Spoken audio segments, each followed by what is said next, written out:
uşaqlar. Necəsiniz? Yaxşı olun. Əyləşin.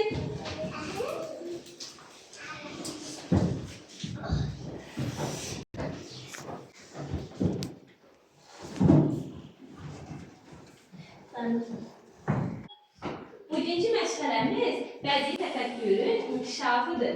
Mövzumuz Şaxta babadır. Uşaqlar, Şaxta baba yeni ilin sevinci simvoludur.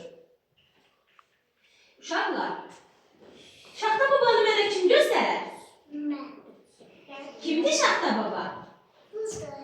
Aferin. Yaxşı, otağımızda qarqız var uşaqlar. Hansıdır? Aferin sizə. Uşaqlar, Şaxta babanın yanında hər zaman kim olurdu? Aferin sizə qarqız. Uşaqlar, biri var idi, biri yox idi. Soyuq bir qış günlərində ağ saqqallı, qalın paltar giyinən, qışı çox sevən bir baba var idi. Bu baba kim idi? Şaxta baba.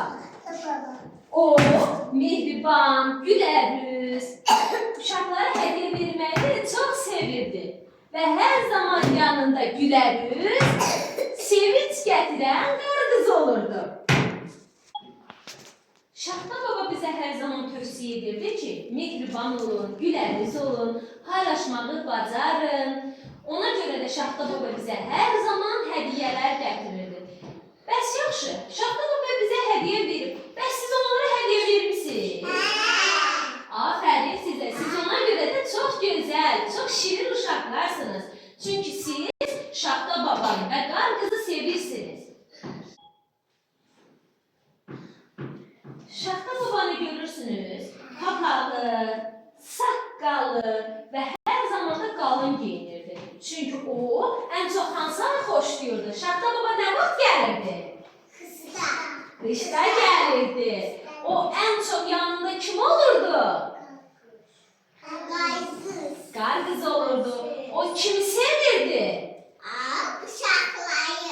Aferin Günəş. Gəlin bir el salın özünüzə. Gəlin Şaxta babanın şeirini sizə danışın, siz isə dinləyin. Şaxta baba, şaxtacan, hardasan bu vaxtacan?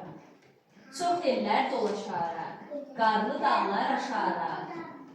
Gəldim sizi görməyə, hədiyyə payınızı verməyə.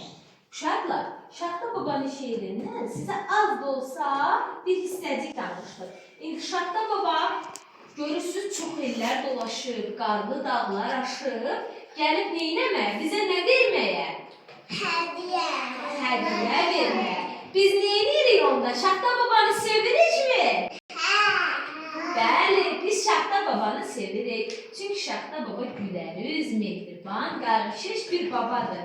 Amma ən çox hansı ayda gəlir?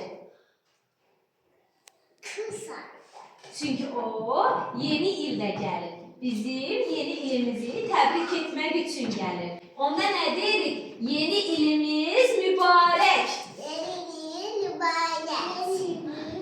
Aferin sizə. Uşaqlar, Şaxta baba yavaş-yavaş yedirdi. Baxın belə. Hələ bir səsi də var. Hey, mənim əziz balalarım. Çox ellər dolaşaraq, qarlı dağlar aşaraq. Gəldim sizi görməyə. Həmişə mükəmməl işlədir uşaqlar. Gəlin qarqız kimi gülək. Gülün görüm. Yaxşı, gəlin biz yaxşı uşaqlar olaraq bir əl çalaq qarqızdan Şaxta babaya.